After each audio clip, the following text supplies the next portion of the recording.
nuestra gente es alegre y en su cantar pone fe en el Perú, dedico esta canción que es una oración a la patria. Cosechando mis mares, sembrando mis tierras, quiero más a mi patria. La nación que luchando rompió las cadenas de la esclavitud. La tierra Muchísimas gracias, señor presidente, por concederme esta entrevista. Y gracias además por venir a los estudios de Huillag Televisión. Muchas gracias a usted, Cecilia, por primero poder ser nuevamente entrevistado por usted, en segundo lugar participar en este bautizo, en este lanzamiento de Huillag Televisión, que habrá usted informado significa el que lleva la noticia. Kay ancha sumagyakta, ñokaj Huillag Tawa suyos Perú. Y gracias. No, tengo algunas ideas, pero entiendo. Pero qué bonito, es un esfuerzo realmente. ¿Cuántos? Kay Cecilia Valenzuela Sumaguarmi, ¿acaso Ocochopayachano? Y no puedo decir absolutamente nada porque no sé qué es lo que ha dicho, pero nos halaga el estudio del quechua y nosotros nos esforzamos. Es el primer canal que tiene un nombre quechua en nuestro país. Estupendo, la felicito por eso.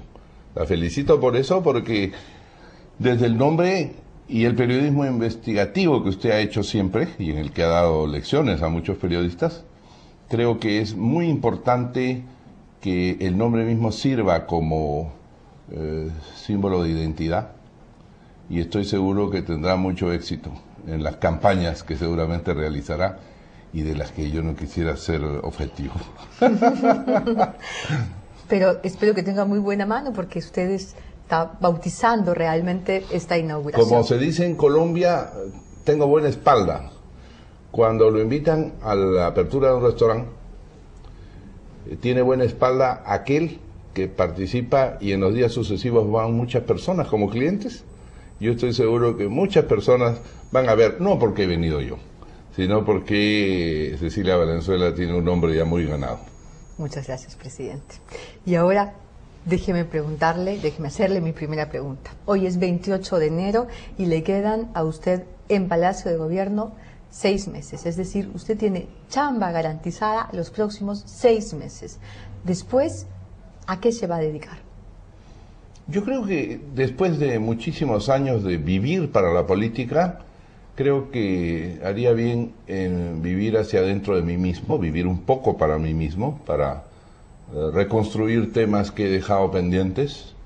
Interrumpí mi sueño de ser historiador y filósofo para entrar en la política y me encantaría mucho volver a mis libros y volver a la universidad, pero en el plano de la investigación, no solo en el de la enseñanza.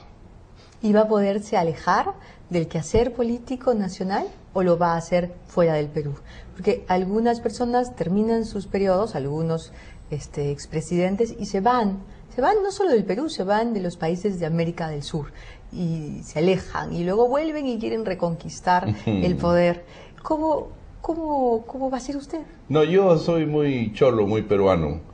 He estado en Europa muchas veces, 5 años como estudiante, 9 años como exilado, pero eso ha sido casi contra mi voluntad, como una obligación. La verdad que yo no tengo a dónde irme y me gusta el Perú y prefiero cualquier lugar del Perú a la mansión más hermosa que pudiera haber en Londres. No, prefiero el Perú. Su primer gobierno, usted terminó el gobierno y cuando lo terminó la gente podía decir, el gobierno de Alan García ha sido un gobierno sinónimo de inflación, de violencia, de inestabilidad. Ahora va a concluir dentro de muy poco su segundo gobierno.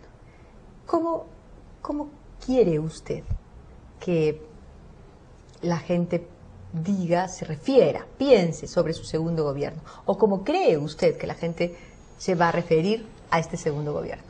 Bueno, yo creo que la gente sabe que este segundo gobierno ha sido cualitativa y sustantivamente mucho mejor que el primero, mucho más sereno, menos dando lecciones al mundo y a la humanidad y menos queriendo cambiar las cosas a pesar de las personas.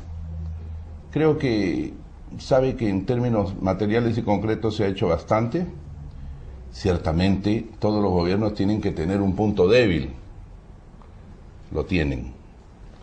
Y lo que no quisiera de ninguna manera es que se diga, se hizo inmensa cantidad de obras, el Perú prosperó mucho, pero fue un gobierno donde hubo corrupción. Yo no quisiera que se diga eso, y por eso quisiera que los casos individuales, concretos, que se identifiquen, sean bien sancionados, pero que quede lo sustantivo, que fue el objetivo que pusimos al país, y creo que está cumplido, y el número de obras que se han logrado hacer, que alimentan la esperanza de los peruanos y su nueva forma de ver las cosas, la reforma del alma que les permita ver con más satisfacción su destino.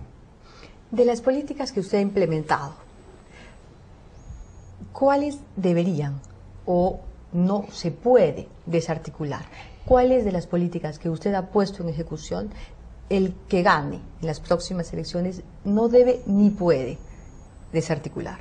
Bueno, si dijera no debe ni puede, caería en el ego colosal que dicen los gringos. Y que de hecho tengo un poco, pero no colosal, no colosal. Soy bastante autocrítico conmigo mismo y me río hasta de mí mismo, de manera que eso no lo hace quien tiene un ego colosal.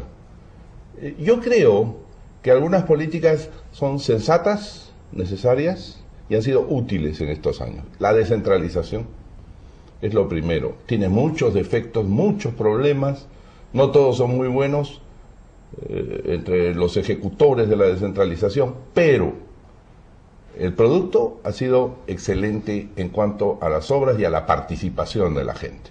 Creo que esa es una forma nueva de ver el Perú, en la que no se puede retroceder. El segundo tema es la educación. Mire usted, los hechos materiales y las obras físicas no valen nada si es que no son vistas con un alma distinta. Y uno de los terribles defectos de nuestro sistema educativo ha sido enseñarnos a ser derrotados. De antemano y antes de la batalla ya perdimos. Y entonces creo que estamos invirtiendo poco a poco eso, cambiándolo. Lo he visto cuando nuestros amigos chilenos ven con atención y hasta con admiración al Perú. Yo digo, las cosas están cambiando en este continente y volvemos a ser la nación piloto, que es la que le da autoestima y le da confianza a los peruanos. La educación, que se construye sobre el mérito, el esfuerzo, el sacrificio de las cosas simples, frívolas, por estudiar, por repensar las cosas, no hay que retroceder en maestros ni en alumnos. Y a mí me preocupa cuando escucho, volvamos al régimen en que todos son iguales y no distingo entre el bueno y el mejor y el excelente del mediocre y del malo. Si volvemos a ese tipo de sistemas, todo se habrá perdido. Yo sé que los padres de familia van a hacer un gran esfuerzo porque no se retroceda, yo lo sé. Pero descentralización y educación, eso por lo pronto son dos papeles con los cuales podríamos caminar mucho. Lo otro lo hará justamente este nuevo espíritu de construcción que tiene la pequeña empresa, que está más viva y más enérgica que nunca en el Perú. Es impresionante la capacidad de consumo que tiene ahora la pequeña empresa y la convicción del inversionista peruano y extranjero en el Perú. Eso, digamos que viene como producto del nuevo espíritu que está naciendo en el Perú. Hace unos días Carlos Ferrero fue entrevistado aquí. Nosotros hemos nacido el 28 de Una entrevista julio. De prueba, digamos. 28 de julio, el Día de la Patria. Y hoy inauguramos oficialmente con una entrevista con el presidente de la República. Muchas gracias otra vez, señor presidente. Carlos Ferrero estuvo aquí y dijo que, por ejemplo, Antonio Brac y, por ejemplo, el doctor Ugarte debían quedarse en sus carteras, gane quien gane las próximas elecciones, y Carlos Ferrero es un hombre de Alejandro Toledo, es una de las cartas importantes del grupo de Perú Posible. Me parece extraordinario escuchar eso. Yo no lo había escuchado, le pido mil disculpas por no haber visto esa entrevista y que no han destacado los diarios, pero es un paso muy positivo, porque en efecto Brac es un técnico, un viejo sabio que está por encima de las vicisitudes políticas y siempre cuidará que respiremos mejor, que comamos mejores cosas, que no se destruya la biodiversidad. Y el ministro de Salud, que no es aprista, que llegó con Jude Simon y al cual le pedí que se quedara. Me ha ayudado sostenidamente al proyecto del aseguramiento universal, con mucha seriedad. Entonces creo que son dos puntales. Yo diría que el doctor Chang, aunque él no va a querer jamás, porque él es un hombre universitario, comenzó un camino en la educación que respetan mucho en el continente, y lo están invitando ahora a Chile para que explique por qué ellos están en reforma educativa otra vez. Bueno, hay algunos ministros que son eficaces, no voy a mencionar a unos para no dejar a otros, pero yo en mi momento veía que Bruce, por ejemplo, era el ministro de Toledo más destacado y al que la gente quería más. Yo propuse que él se quedara, me pareció excelente. Claro, no fue posible porque tenían otro punto de vista global, o preferían estar lejos y en la oposición para ganar posiciones hacia más adelante. Y en mi primer gobierno recuerdo haberle propuesto a Juan Carlos Hurtado Miller, que era ministro de Agricultura de Fernando Belaúnde, que se quedara. Ojalá tengamos ejemplos de estos, ¿no? Lo felicito a Ferrero. Sí, ¿verdad? Decir algo así no es muy valeroso usual, además. No es muy usual. Pero se olvida usted... ¿Y este pisco se puede tomar? Por supuesto. Muchas gracias. Es el pisco de la ventana indiscreta. Por eso voy a beber indiscreciones. Hay un ministro que ha sido también fundamental, el canciller de la República, el ministro García Belaúnde. Y revisábamos un poco los temas para conversar esta noche y entonces empezamos a darnos cuenta qué importante ha sido la coordinación de este ministro y este ministerio, Relaciones Exteriores, con Mincetur, que ha tenido también un equipo de técnicos extraordinario, realmente extraordinario, donde además permanecieron técnicos de otras administraciones así es. Con mucha sabiduría. Y ambos han logrado varios TLCs. ¿Cuáles o cuántos de los TLCs que ustedes están negociando, que su administración, su gobierno está negociando, o de los que ya se hayan puesto en vigor, le producen a usted más entusiasmo, le parecen más prometedores? A veces lo que produce más entusiasmo no resulta lo más importante, ¿eh? Eso ocurre en cosas del corazón y ocurre en cosas de la vida. Claro, el TLC con China pareció una victoria extraordinaria por la velocidad en que se hizo y la forma en que cultivamos la amistad con ese pueblo y sus dirigentes. Ahora, le recomiendo, usted ya lo ha leído porque usted lee mucho, la historia del futuro de Friedman, donde él sostiene en los capítulos básicos que a pesar de todo lo que se dice, los americanos, los gringos, van a continuar siendo la economía dominante a lo largo de todo el siglo XXI, por su dimensión, por lo que han acumulado y por la capacidad de premios Nobel que tienen dentro para la tecnología. Seguramente el acuerdo con los Estados Unidos seguirá siendo el más importante y venderemos más y enviaremos más personas allá. Pero la China tan lejana y además la China tan grande para la mitad del siglo XXI y para el siglo XXII es un poco pensar después de la muerte de uno y hasta de la muerte de sus hijos en que uno está haciendo algo por el Perú a muy largo plazo. Ahora, si usted me lo permite, yo diría sin vanidad que el gobierno lo que ha hecho es hacer realidad puentes comerciales con 2.600 millones de seres humanos a los que nuestros productos llegan ahora 10%, 20% más baratos que antes. De manera que tenemos abiertas las puertas para trabajar. Y un país que parece pequeño, pero que es inmensamente productivo y financiero, que es Corea, ha tenido la velocidad de entender que el Perú es su contraparte en este sitio. Y yo creo que ese país va a darnos a muy breve plazo enormes sorpresas de inversión y de compra de productos peruanos. Corea del Sur. Corea del Sur. ¿Japón le entusiasma? Japón me entusiasma, pero Japón es imperial, Japón es más lento, Japón es más cuidadoso. Sin embargo, por eso firmamos primero con Corea, inmediatamente el imperio japonés ha mirado y ha dicho quiero firmar en abril con el Perú para cerrar el tratado.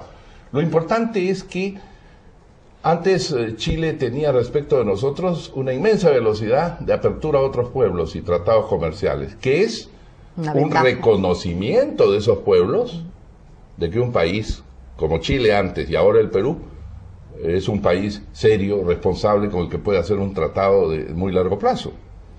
Bueno, ya los alcanzamos y los pasamos, que es uno de los temas que prometían los peruanos. Podemos hacer su modelo que es bueno, pero mejor y con más velocidad. La India. Estamos negociando, conversando. Hemos comenzado.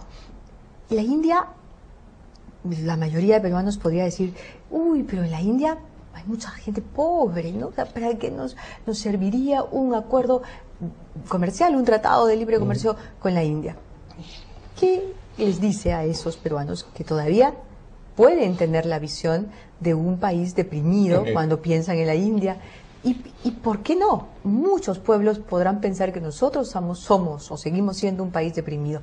Los cambios en algunos países, entre ellos el nuestro y entre esos la India, han sido muy rápidos y realmente espectaculares en los últimos años.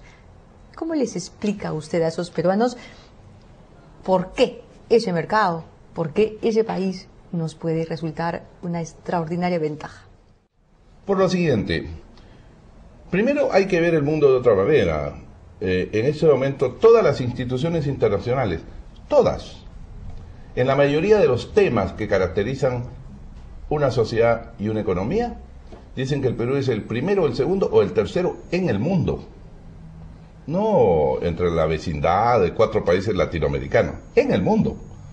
En sistema financiero, en velocidad de crecimiento, en reducción de la pobreza, en multiplicación de infraestructura. Está dicho de los observadores mundiales. Segundo, los indios son 1.000 millones.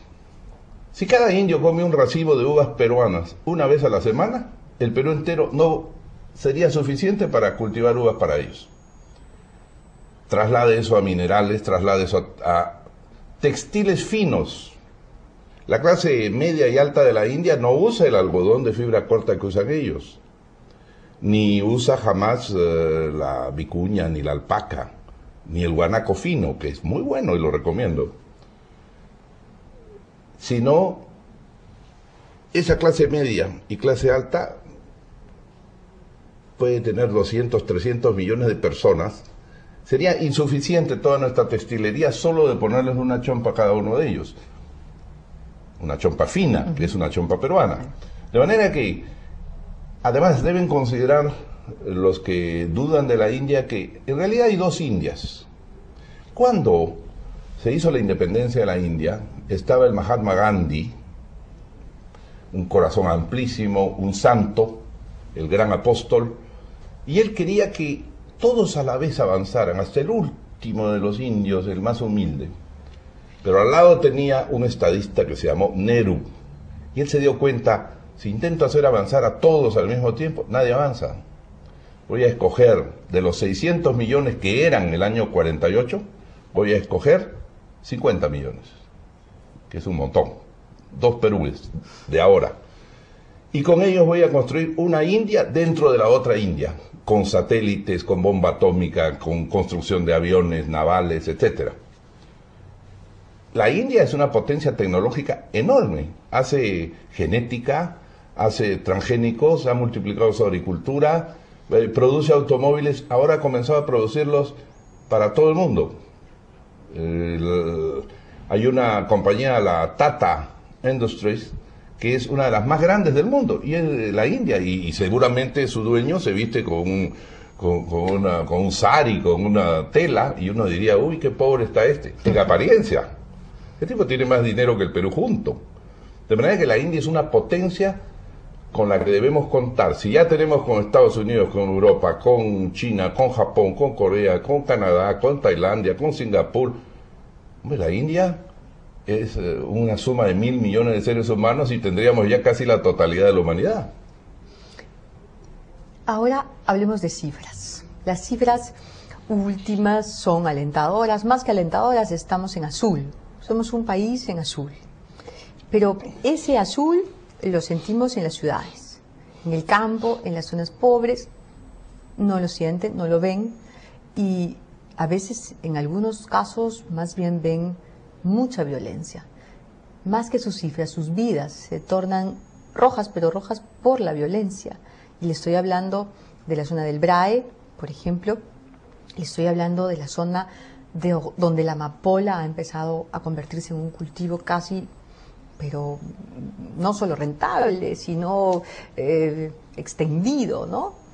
Jaén, las Chachapoyas, la zona de la Sierra de Piura, donde, por ejemplo, no pudo entrar la inversión formal, la inversión legal hace unos años dentro de su propio gobierno, porque los ronderos que allí habitan pues fueron militarizados en la época de la lucha contra Sendero Luminoso, quedaron entrenados y fueron olvidados por el Estado, y ellos han encontrado una forma de ganarse la vida y sirven como ejército a estas grandes mafias que además están produciendo, están sembrando látex de amapola, que se convierte en opio, que a su vez se convierte en una droga fascinante en el Asia, donde hay tanta prosperidad y tanto dinero en efectivo. ¿Qué hacemos con las cifras? ¿Cómo llegamos a esos peruanos? Bueno, yo no sería tan, diré, triste en el uso de las cifras. Y le explico por qué. Le ruego que usted, que es periodismo investigativo, investigue el consumo de cosas que antes no se consumían. Comencemos con jabones, desodorantes, alimentos empaquetados, cerveza, que es un punto superior de consumo para muchos sectores. Cualquiera de los temas de consumo promedio ha subido enormemente en nuestro país. Pero no ha subido solamente en la ciudad de Lima, que ya lo consumía. El aumento de consumo, no solamente en Arequipa, que usted quiere tanto, en Piura, Trujillo, Chiclayo, en fin, digamos las grandes ciudades, sino en el contorno rural de las grandes ciudades, ha aumentado extraordinariamente, y menciono Huancayo, y menciono Juliaca.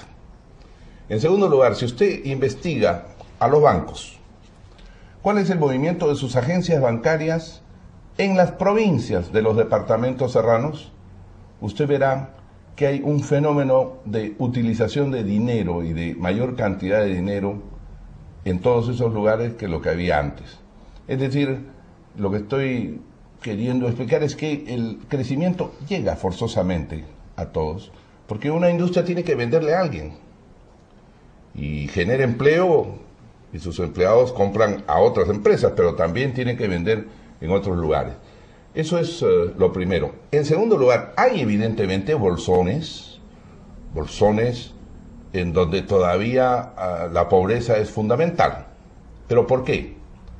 Primero, porque la lejanía geográfica y la quebradura de nuestra cordillera plantea tales problemas que no es tan fácil decir, mañana terminaré con la pobreza. Usted puede tirar panetones, como hizo el ministro Artola, pero eso es pan de una mañana, ni siquiera de un día.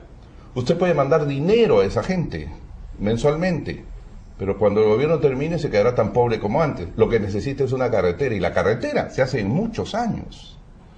Por eso nosotros optamos por una cosa que parece dura a alguna gente. Oiga, paremos esto de aumentar los sueldos con mucha alegría en el Estado, vamos a reducir todos los gastos posibles, y esto tiene que invertirse en carreteras, agua potable y electrificación. Cuando termine la electrificación, recién esa persona de Mazuco o de Mazamari o de Satipo podrá utilizar una sierra eléctrica y va a multiplicar por 3 su capacidad de producción. Y como la carretera va a llegar, va a poder sacar su producto más fácilmente.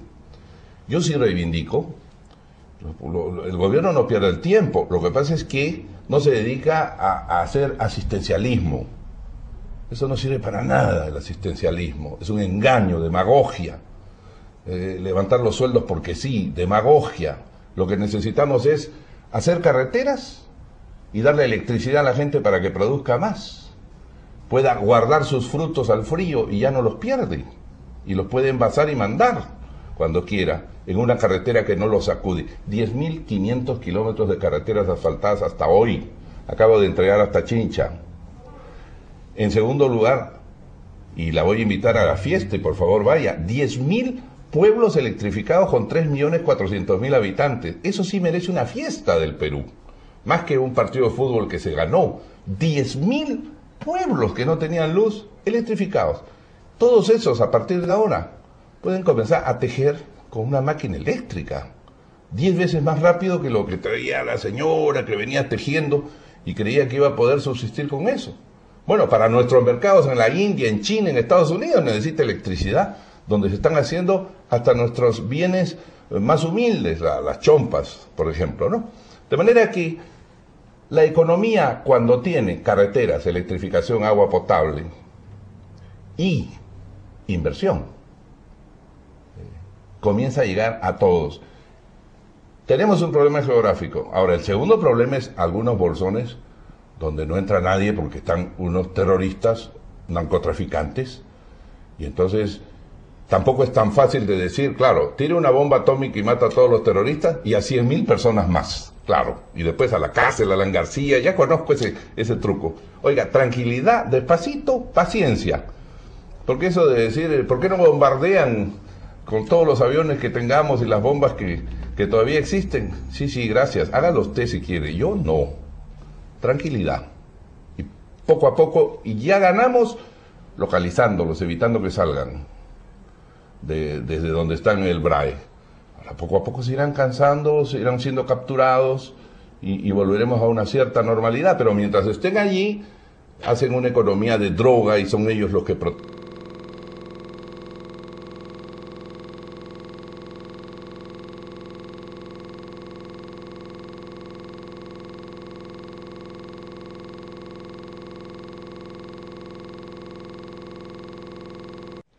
porque tenemos una línea. Mire, el año 2006, no sé si usted tuvo duda, creo que no, en absoluto. Usted era siempre en favor de la democracia y la modernidad. Pero la mitad del Perú quería que diéramos un salto hacia formas más bien velasquistas, chavistas. Mire dónde ha acabado eso. Y la otra mitad decía, bueno, aunque sea con Alan García, pero vamos a seguir nuestra democracia y vamos a seguir la inversión. Bueno, pero era mitad. Hoy día no es así. El futuro está despejado. ¿Por qué? Porque el modelo ha funcionado. Naturalmente habrá siempre gente que diga, pero mire, el BRAE está más pobre. No está más pobre, también se consume allí. Ya llegó la línea de transmisión a San Francisco. La prendí en San Francisco. Estamos construyendo la carretera Quino a San Francisco hacia el Valle Apurímac. Pero todo eso demora. Una carretera no se hace como Cristo en 3 días el templo de Jerusalén. Ojalá viniera Cristo a hacer esa carretera en 3 días, ¿no? Pero ¿qué hacer con la violencia y el narcosendorismo? Porque, de acuerdo, en el caso de la coca y la cocaína son bolsones, pero en el caso de la amapola el problema es que se extiende. Y se extiende porque no hay todavía diseñada una política para combatir. La Sierra de la Libertad, por ejemplo, un lugar tan rico en oro, Cajamarca, la Sierra de Piura, igual hay un potencial aurífero extraordinario. Y esos pueblos están destinados a la miseria porque son explotados por la minería ilegal, informal, que está de alguna forma pues parapetada, ¿no es cierto?, por el narcotráfico. Ya sé a dónde quiere ir. Quiero ir al Estado, quiero ir a cómo hacer para que el Estado llegue allí, porque todo nos hace sospechar, la experiencia de Majas nos hace sospechar que la inversión no va a llegar. Y usted ya lo ha comprobado, creo que nadie mejor que usted puede estar seguro de eso. Cuando llega la inversión, la revolución real, ¿no es cierto?, la erradicación de la miseria se convierte en una posibilidad y en un hecho. Pero cuando no llega inversión no hay forma de revolucionar esos espacios. Entonces, ¿cómo hacer en lugares a donde la inversión no va a llegar? Porque no hay garantías, porque no hay estabilidad, seguridad, sobre todo seguridad. ¿Quién tiene que ir? ¿El Estado tiene que ir? El Estado tiene que ir, pero nada sustituye la inversión cuando se está hablando de minería, por ejemplo. A ver, Hablemos del tema de la droga. Lo primero que hay que hacer es no dar mensajes confusos. Es decir, estamos contra la droga en la producción y el consumo. Personalmente yo creo que no se gana nada diciendo, como no podemos terminar con el consumo, vamos a legalizarlo. Eso sí me parece terrible. Como no podemos terminar con el crimen, vamos a declarar que matar es legal. Eso es retroceder por incapacidad o impotencia, pero no hay que hacerlo así. Lo que hay que hacer es continuar un trabajo paciente y no perder la paciencia. No somos dioses para hacer todo en un día. En segundo lugar, lo que necesitamos obviamente es mantener nuestras fuerzas armadas y policiales en la capacidad de continuar operando sin ponerles obstáculos. En tercer lugar, derrotar las ideologías absurdas, panteístas, que creen que las paredes son dioses y el aire es Dios, en fin, todavía volver a esas fórmulas primitivas de religiosidad donde se dice no toques ese cerro porque es un apu y ahí está lleno del espíritu milenario y no sé qué cosa, ¿no? Bueno, si llegamos a eso, entonces no hagamos nada, ni minería, no toques esos peces porque son criaturas de Dios y son la expresión del dios Poseidón. Volvemos a este animismo primitivo, ¿no? Yo pienso que necesitamos más educación, pero ese es un trabajo de largo plazo, eso no se arregla así, porque usted puede ir a cualquier lugar donde la población de buena fe y de acuerdo a su educación dice, no me toque a mí esta zona que es un santuario. Y uno pregunta, ¿santuario de qué, no? Si es un santuario de medio ambiente, santo y bueno, pero es un santuario porque ahí están las almas de los antepasados. Oiga, las almas de los antepasados están en el paraíso seguramente, no están ahí. Y deje usted que los que ahora viven se nutran o tengan trabajo en la inversión en esos cerros. De manera que es un largo trabajo. O sea, que estemos avanzando no significa que todas nuestras formas un poco antiguas de pensamiento hayan sido superadas, ¿no? Hablando de eso, porque claro, usted nos está diciendo, sí, hay una ausencia del Estado allí, pero también hay una influencia de otras entidades. Hablando de eso, hoy hemos leído este artículo. Ministerio del Ambiente defiende polémicos decretos de urgencia. El Instituto de Defensa Legal llama al Congreso a derogarlos por ser inconstitucionales. La Universidad Católica, la Universidad Cayetano Heredia y diversas ONGs los critican. Y en realidad están criticando el decreto de urgencia último en el que su gobierno ha dicho vamos a echar a andar de una vez y vamos a concesionar de una vez proyectos fundamentalmente de energía y también de interconexión. Muy bien, en ninguno de los decretos, y eso lo hemos revisado con detenimiento, aparece una sola concesión minera. Pero los que cuestionan el decreto más bien y las obras, los proyectos que hay que impulsar, dicen que según el IDL esos decretos de urgencia son inconstitucionales. Dicen además que el Centro de Análisis y Resolución de Conflictos de la Universidad Católica piensa lo mismo. Citan a un profesor de este centro que dice, no podemos pretender alcanzar el desarrollo del país si solo vemos la arista económica, ya que los aspectos ambientales y sociales son decisivos.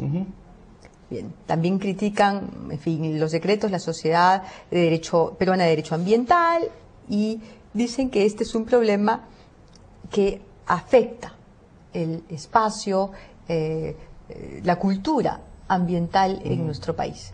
¿Qué le responde? Y eso es producto justamente de la mala educación de estas personas que no saben leer.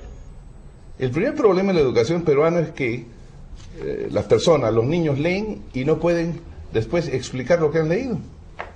Y contra eso estamos luchando y estos muchachos también están en lo mismo. Porque, ¿qué dice el decreto? A ver, por Dios, tan simple. Primero, no hay ninguna mina, y aunque la hubiera. Lo que hay son líneas eléctricas que necesitamos todos los peruanos para tener más energía. Pero evidentemente, de acuerdo a la legislación, una línea eléctrica tiene que tener su estudio de impacto ambiental, porque no puede ponerse sobre esta casa un poste, ni ponerse sobre el Parque Central de Reserva o sobre un un espacio que haya sido dedicado a la agricultura. Entonces, el estudio de impacto ambiental sirve para determinar de qué manera se ofende menos al equilibrio natural. ¿De acuerdo? Pero ¿qué es lo que pasaba? Ocurría lo siguiente: comienzo a pedir autorización para hacer una línea de transmisión de energía que necesita el norte del país, y tengo que hacer todo el papeleo, y cuando acabe el papeleo, comienzo a hacer mi estudio de impacto ambiental. Lo que hemos dicho es, hagamos todo al mismo tiempo, es decir, comencemos a hacer los estudios de ingeniería sin esperar a que esté listo el estudio de impacto ambiental, pero ninguna de esas obras se hará si no tiene estudio de impacto ambiental. Es lo que no quieren leer estas personas que son producto de la mala educación o de la simplificación, el deseo de caricaturizar para sacar algún votito y decir, miren, yo defiendo esto, ahora norteamericanos denme un poco de dólares para financiar mi ONG. A eso se reducen muchas veces las cosas, ¿no? ¿O usted siente que aquí se oponen por oponerse? Por principio, ¿De oficio? por oponerse, de oficio, porque siempre, mire, uno de nuestros problemas es que a veces en la patria, los peruanos, nosotros, confundimos opinar con oponerse. Yo ya estoy cansado, hasta acá, que cuando uno le dice a la gente, por favor, opine sobre este tema, no opina, se opone. Aquí interpretamos que opinar significa buscar cómo digo que no. Pero eso lo conocemos, ¿no? Entonces, hay especialistas en eso y lo peor es que hasta cobran por eso. A ver, la última encuesta de apoyo del 17 de este mes, el 17 de enero. ¿Apoyo a quién? Apoyo, Ipsos apoyo. ¿A quién apoya, pues? Ese es el tema. Las encuestas son hechas por seres humanos que siempre tienen corazón. ¿A quién apoya? A ver, en este caso parece que a usted, porque las respuestas son en este sentido. Veamos las cifras. A ver, la pregunta es la siguiente. ¿Por qué aprueba usted? Perdón que estoy un poco bromista. No, está muy bien, presidente. ¿Tiene usted razones para estar de buen humor? Yo tengo. Acaba de simplemente describir algunas de las obras que ha hecho su gobierno y realmente todos los peruanos nos podemos poner de buen humor junto con usted. ¿Por qué no? ¿Por qué aprueban la gestión del presidente Alan García? Y entonces las respuestas son las siguientes. Primera respuesta, por las carreteras, hospitales y obras de agua y desagüe que hace, 44%.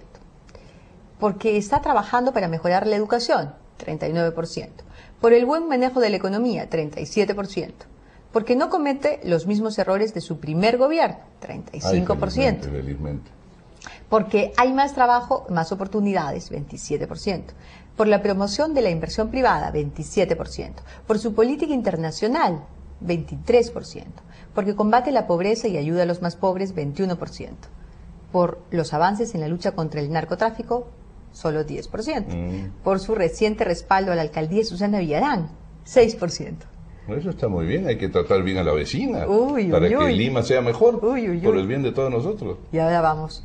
¿Por qué desaprueba la gestión de por Alan muchas García? cosas, porque está gordo, etcétera.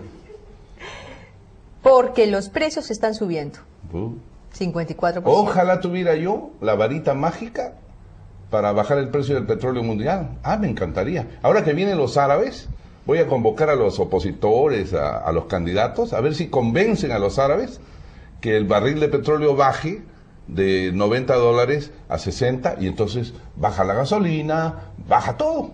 ¡Qué maravilla! ¿Usted cree que los candidatos podrán convencer a los dueños del petróleo mundial? Porque hay mucha corrupción en su gobierno, 46%. Ya le he dicho, hay una maldición. Yo cuánto he repetido, la mujer del César no solo debe ser honesta, sino parecerlo. Se los he repetido 1000 veces a todos los funcionarios que tengo. Es decir, ya nos curtieron el primer gobierno con ese San Benito. Haga usted lo necesario para que no lo curte. Pero hay un hombre que hace una obra extraordinaria. Barrios. Nadie ha construido 16 hospitales a la velocidad que lo ha hecho. Con capacidades gerenciales. Y al último, por descuido o porque dijo todos lo hacen. cobra 80.000 soles más por despido intempestivo y malogra su vida, su carrera y su vida. ¡Qué espanto! Ahora, a nadie le interesa que en el gobierno anterior 760 hicieron lo mismo en el Seguro Social. 760, le doy la lista. Ya eso no interesa, es él ahora el culpable, ¿no? Pero eso no había que hacerlo, Dios mío, no había que hacerlo. No nombre usted a su sobrina en un cargo, no vaya usted a ninguna reunión indebida que se pueda ver mal. Bueno, es así, y como no se puede ahora atacar por la economía, hay que atacar por otro lado, es así. Los gobiernos tienen que tener siempre, se lo decía hace un momento, un lado negativo, siempre. No se puede, pues, aprobar todo, ¿no? Pero tampoco es que se haya hecho todo bien. Hay algunos defectos. No, pero evidente. En ese tema, como le digo, sí, pero personalicemos y sancionemos. Mire, un gobierno es corrupto cuando se compra a toda la prensa. Y lo hemos visto. O cuando terroriza a toda la prensa. Un gobierno es corrupto cuando nombra al Poder Judicial y al Ministerio Público a dedo. Y lo hemos visto, o cuando trafica aumentándoles los sueldos, que es otra forma. Un gobierno es corrupto cuando no respeta la independencia de los poderes y cuando quiere acallar a la prensa o traficarla. Mi gobierno, inclusive el pésimo gobierno de la primera vez, jamás hemos tenido problemas con la prensa. Yo no quiero faltar a algo que considero fundamental. La democracia es el mundo de la inteligencia, y la inteligencia debe tener libertad. Y en la libertad no cabe, pues, bloquear el derecho de denuncia, el derecho de investigación. O sea, lo primero que puedo decir en defensa de mi gobierno es que todos pueden denunciar, investigar, hacer lo que quieran. Y si se encuentra a una rata, como dije algún día y se enojaron, o un pericote para hacer más suave, pues que para eso están los jueces, pues, pero que de una vez lo sentencien. ¿Por qué no es honesto, es corrupto? 38%. Bueno, ese es un decir, le chantan a uno el ambiente, ¿no? Pero le puedo decir, un hombre que quiere estar en la historia y que ha tenido las oportunidades de representar una nación como yo he tenido, ¿para qué me sirve el dinero? ¿Para qué me sirve un sol? Voy a tener yate, voy a tener avión, voy a tener una casa gigantesca como el general Odría. ¿Qué me sirve eso? Yo lo único que quiero es continuar opinando y ayudando a decidir algunas cosas. Esa es mi vida. Usted podría volverme el hombre más rico del mundo. Me interesa un carajo, un centavo. No me interesa. Desde una celda o desde una choza podría con ideas orientarlo. Eso es lo que es mi vida. Me interesa otra cosa. Ahora, que la gente crea, ¿y qué voy a hacer? Creen que voy a tener un hijo cada día, creen que 50 cosas cree la gente. ¿Qué voy a hacer, pues? Porque no hay trabajo. Bueno, eso no puede, eso es maldad de los que responden. Porque matemáticamente se han creado 2.300.000 empleos. Matemáticamente. Si no, ¿cómo explica? Si se han hecho 246.000 viviendas, ¿quién las construyó? Los Ángeles. Si se han puesto a 10.000 localidades en el país, postes, conexiones, subestaciones, han trabajado cientos de miles de personas y siguen trabajando. ¿Quién lo ha hecho eso? ¿Los Ángeles? ¿Los candidatos con sus buenas intenciones desde su escritorio? ¿O ha habido trabajo? Si la empresa privada ha traído tantos miles de millones, ¿a qué los ha traído? ¿A guardarlos bajo la mesa o a poner, como han puesto, más fábricas? Si se han logrado hacer 138.000 obras, yo se las voy a mandar, los 5 tomos, que le dejo a todo el mundo, pero nadie los abre. Porque el peruano es a veces un poco flojón, ¿no? Nadie lo abre para mirar, aunque sea para criticar. Y decir, acá dice que han electrificado este pueblo, una de las 138.000 obras. Vamos a comprobar que no es cierto. Hágalo. Pero de esas 138.000 obras en que se han invertido casi 80.000 millones ya, ¿quién ha hecho ese trabajo?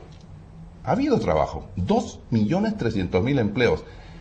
La CONFIEP hizo un estudio y dijo hace 7 meses que se había generado en el sector privado 1.760.000 empleos. De manera que eso lo contesto. Por el mal manejo de la economía. Bueno, total, ¿en qué quedamos? Si el país crece, el país lo admira Chile, el país vienen los chinos y admiran. Está llegando el banco más grande de China, el Banco de China, que viene a un país antropófago, viene a un país desordenado, donde está lleno de miseria, o viene a invertir en un país que cada día crece más en su consumo. ¿Y cómo ha crecido el consumo de todos los productos que le he dicho? Si hay mal manejo de la economía. Dígame usted, ¿por qué hay 3 veces más viajeros en avión dentro del país? 3 veces más, que ya está saturado nuestro aeropuerto y por eso estamos acelerando a hacer la segunda pista. ¿Qué cosa? ¿Quiénes viajan? ¿Los menesterosos? ¿LAN les regala el pasaje? No sean mentirosos, pues, los que hablan también. Porque no hay seguridad ciudadana. Eso sí. Hay mucha delincuencia. Hay mucha delincuencia. Eso es verdad. Eso es verdad. En defensa de eso, yo diré, primero, aceptar que posiblemente no ha habido una buena estrategia, pero quien tenga una buena estrategia... ¿Ha sido el punto más flaco de sí, su gobierno? Yo pienso el que Ministerio del Interior, los ministros del Interior. No los ministros, sino la estrategia. Porque los ministros, oiga, en Francia cambian cada 6 meses, pero se mantiene una estrategia global de acción. Y claro, tienen una policía que es muchísimo más poderosa que la nuestra. Y mejor remunerada seguramente.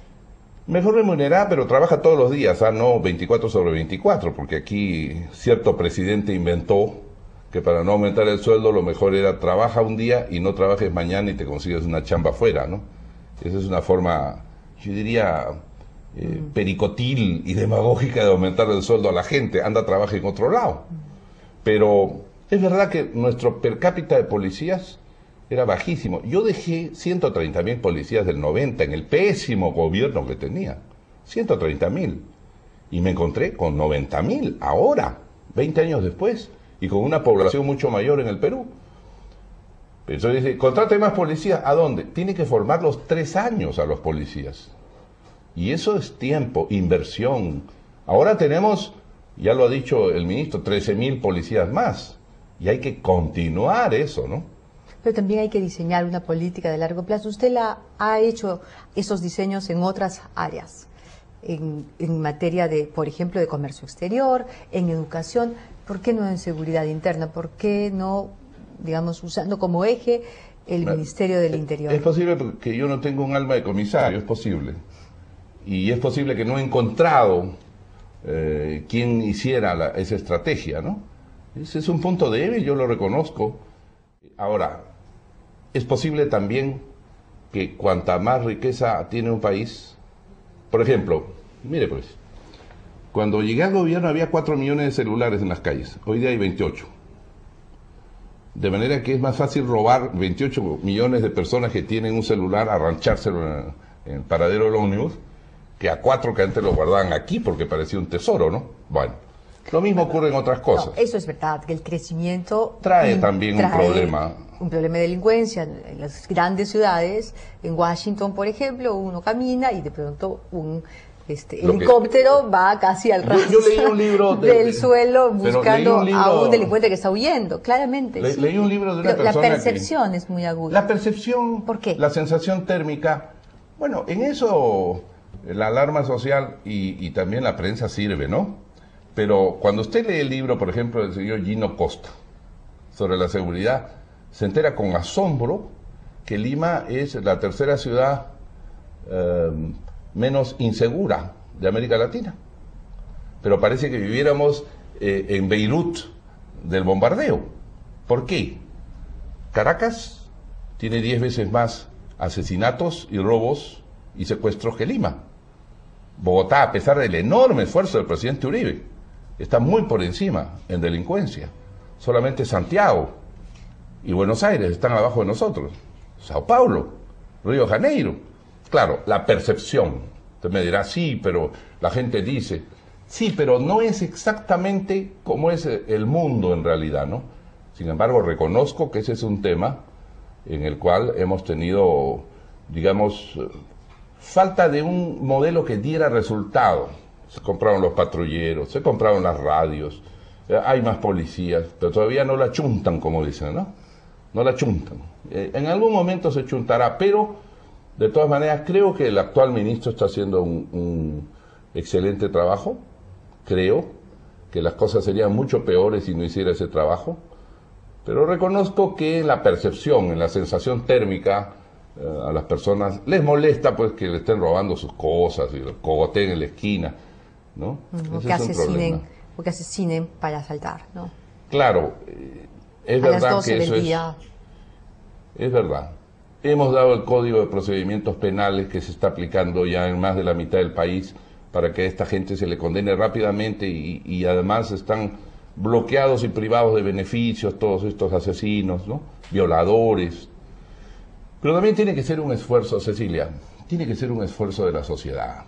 Si usted tiene un niño, un hijo que sale y sabe que va a la pandilla, haga usted algo también, pues.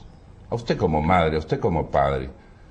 Usted sabe que el 66% o más de las violaciones de niños ocurren dentro de la familia.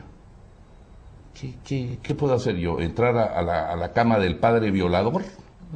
Bueno, pues la sociedad a veces comete problemas y le echa la culpa al gobierno. Después de violar a su hijo dice, qué malos son los políticos que no hacen cosas. Tampoco, ¿ah? Los conductores de combi que se andan matando por el camino, ¿no? Por ganarse unos a otros. Qué malo es el gobierno, todo es malo en el gobierno. Oiga, ¿se ha visto usted en el espejo? ¿Qué cosa hace usted por el Perú? Ya estoy viejo como para decirlo, ¿no? No, usted no. Usted hace Willax y avisa con la noticia. Le quiero hacer algunas referencias de cosas, qué horror. Unas referencias así breves de cosas que se están proponiendo en esta campaña, que es una campaña no me mete en la política, de repente el jurado me sanciona. Pero no cito a si nadie. usted paga la multa. Ya, yo pago. Ya, ¿seguro? Seguro. Bueno. Tercero civil responsable, Willax. Tercero. A ver, solamente desde la experiencia del que está en el gobierno. Hay algunas cosas que son bastante razonables, otras que son un poco extrañas y otras que son muy graciosas. Pero vamos, yo se las comento rápidamente y usted dice, bueno, sí, se puede, haciendo un esfuerzo aquí, ajustando acá. O de pronto nos dice, bueno, pues ahora, como están las cosas, sí se puede. Hace 6 años no se podía. Usted tiene la experiencia. A ver, se ha propuesto, o sea, entre los candidatos se ha propuesto reducir el IGB del 19 al 15% en 5 años. ¿Eso es posible? Es posible, pero dificilísimo. Casi cercano al imposible. Se ha propuesto doblar el sueldo de los maestros el 28 de julio. ¿Y eso lo ha propuesto el mismo que va a reducir los impuestos? No puedo citar porque si no tengo que pagar. Bueno, supongamos que no es el mismo, pero... No es el mismo. Pero son propuestas. No, ya comenzamos un camino en el cual, señor maestro, con todo respeto y cariño, a ver, un examen. ¿Qué sabe usted? Le falta conocimientos en estos sectores y ramas. A la universidad 1 año se la pago yo, el Estado. Luego de esa universidad vuelve usted a dar un examen. Si lo aprueba, entra usted a la carrera administrativa y le van aumentando su sueldo y puede llegar hasta triplicar el sueldo, no duplicar. El otro dice, no, yo no quiero dar examen porque no he estudiado, porque no me siento capaz. O para eso tengo mi sindicato. Entonces te quedas con tu sindicato, te quedas con tu sueldo. Yo creo eso. Muy bien. Aumentar el 20% del presupuesto de la República, tanto en educación como en salud, de manera gradual. ¿Y a quién le quita? Pregunta al candidato que lo propuso. ¿Se lo quita a salud? ¿Se lo quita a transportes? Si quita de alguna parte del presupuesto, va a tener una huelga general en ese departamento o en ese sector y va a tener que retroceder y resultó una mentira electoral. Crear el Ministerio de la Juventud. No está mal, pero prefiriera que haya políticas de juventud más que crear Ministerio de Juventud, que todos los sectores, todos los ministerios, por ejemplo, cultura debe estar orientado a la juventud, educación debe estar orientado a la juventud, el Ministerio de la Mujer está orientado a la primera juventud, adolescencia e infancia. Entonces, tener una política transversal en todos los ministerios para la juventud me parecería más inteligente que un solo ministerio, ¿no? ¿Crear el Ministerio del Deporte? Deporte por un lado, juventud por el otro. No, me parece que debemos tener una mayor promoción del deporte, fortalecer más nuestras ligas. El deporte no se hace por decreto supremo del Estado.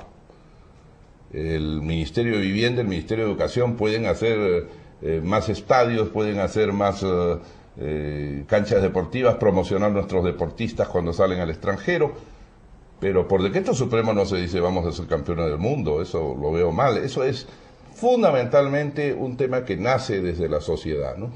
Cambiar la Constitución. ¿Para qué? ¿A dónde? ¿En qué? ¿Para la reelección? Yo soy enemigo de las reelecciones. O quizá para eliminar la economía social de mercado, porque esa misma persona ha dicho que quiere crear para el Perú una economía nacional de mercado. Uy, qué complicado eso, ¿quién lo entiende? Ni él seguramente. ¿Es candidato o candidata? No sé. Recuperar la soberanía sobre los recursos y activos de la nación. Siempre y cuando eso no signifique bloquear la inversión, porque entonces usted se queda con la soberanía de sus recursos abajo y el pueblo muriéndose de hambre arriba y sin trabajo. Reflotar la caja militar policial. ¿Y de dónde saca el dinero? ¿De la educación, de la salud, de las carreteras? Que me lo diga.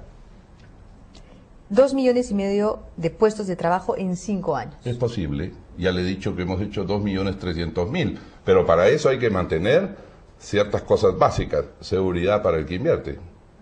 Basta que usted toque a un inversionista y se fueron todos. Esto es como como gorriones que están allí. Si usted quiere agarrar uno, se fueron los 10.000. Y en un día usted retrocede. Lamentablemente esas son las reglas de la vida. No es voy a tirarles a una red encima a todo. Se mueren y se acaba el empleo y se acaba la inversión. Construir la carretera de los Andes. Buena propuesta, pero hay que advertirle a quien lo ha dicho que, por ejemplo, ayer debí viajar ciertamente con esta niña que estoy muy gratamente sorprendido, Magali Solier, a Guanta. Linda es Magali Solier. Muy linda, es un ángel. Para ir de Andahuaylas al camino de Chinchero, donde estamos haciendo la carretera. Justamente es parte de lo que se llama la carretera andina, que en muchas partes ya está construida y que actualmente estamos construyendo en otras partes. Ahora, si el candidato plantea terminarla en 5 años, Dios lo escuche, es maravilloso, está muy bien. Los nacionalistas, en realidad no, me estoy equivocando porque ese señor fue nacionalista, ya no es nacionalista. Isaac Meckler. Isaac Meckler ha dicho que Alejandro Toledo es el candidato de Alan García. Qué extraña declaración esa, no la entiendo yo mismo. ¿Qué le parece a usted que Alejandro Toledo se oponga radicalmente al Plan Zanahoria? Reservo mi opinión. Es una broma que leí en el Otorongo esta mañana. Yo pensé, porque me digo, no puede ser. No me ponga pues en antitoledista, después el doctor se queja y se victimiza conmigo. Yo no opino sobre sus cosas. El Perú es suficientemente maduro para pensar, ¿no? Ya, pero a ver, imaginemos que hay una ceremonia donde van los políticos más destacados del país. En esa ceremonia todos brindan, celebran, ¿no es cierto? Se toma uno que otro pisquito. Un pisquito. Acá tengo un pisquito más.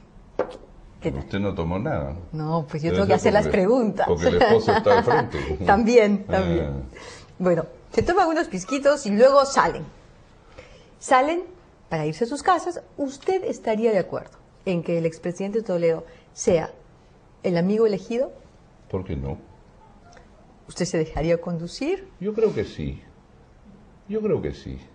No entro al nivel de la broma que usted plantea, pero yo creo que sí, no, tampoco. No quiere caer en la broma, mire pues. No quiere, ni que conste que me esforzaban a preparar mi broma, que conste.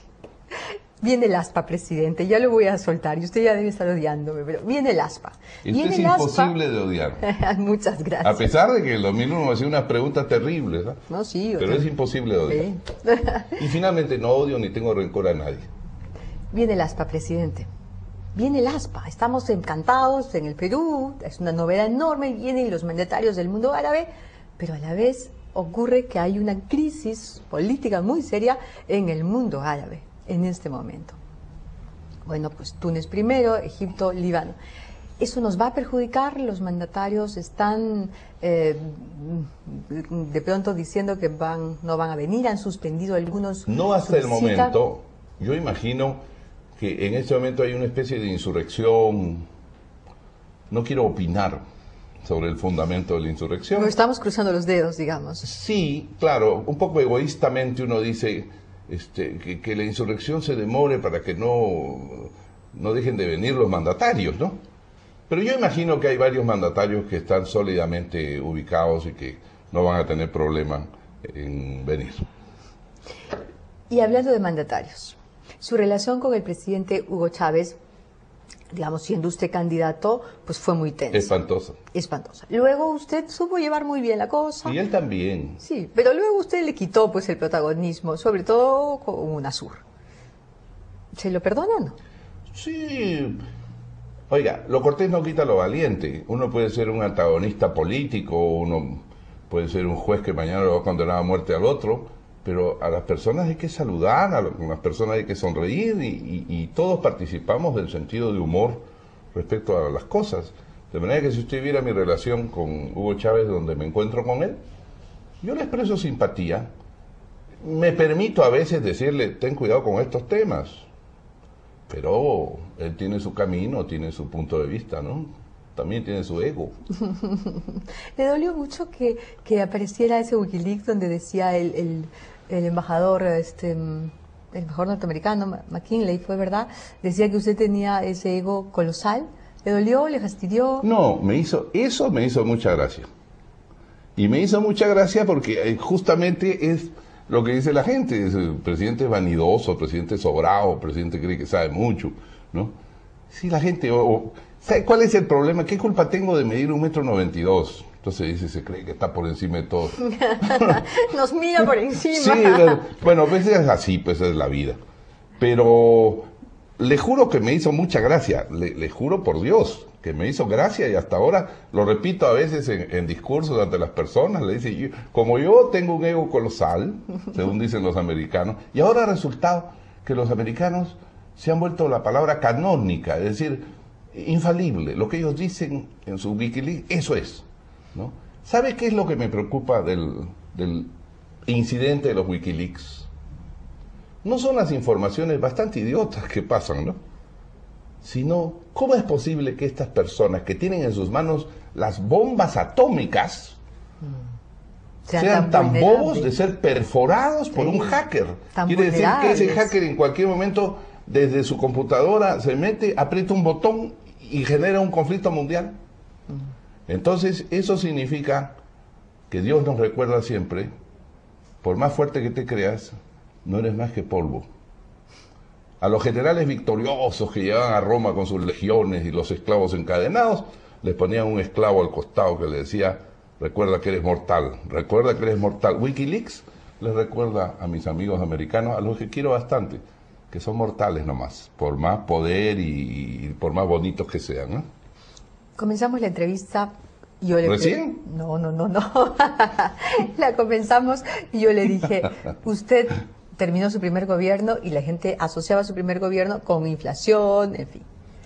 Y ahora le pregunté cómo quiere que asocien o con qué quiere que asocien su segundo gobierno. Vamos a terminar la entrevista. Usted salió en el año 90 en el Congreso en medio de pifias. Sí, pero varios que pifiaron estuvieron en la cárcel después porque se metieron con Montesinos.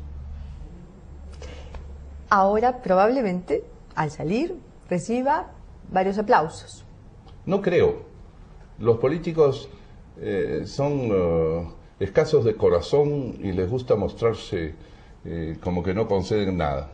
¿A quién le dedica usted el esfuerzo que ha realizado estos años? A mi padre, Carlos García Ronceros, que fue un tipo, estuvo 8 años en la cárcel, 4 años deportado, 4 años clandestino con Haya, pero era de una honestidad cristalina, y lo peor que pudo pasar es que dijeran que su hijo era ladrón, y lo peor que pudo pasar es que se muriera sin ver una cierta reivindicación, que es volver a ocupar el cargo.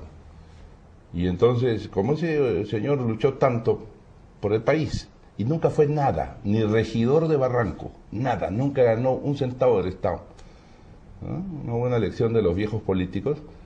Entonces, él, y no sé si me escuche, porque eso solo Dios lo entiende, pero me lo dedico a mí mismo para él. Gracias, presidente. Muchas gracias a usted, Cecilia, y mucho éxito en este canal bautizado.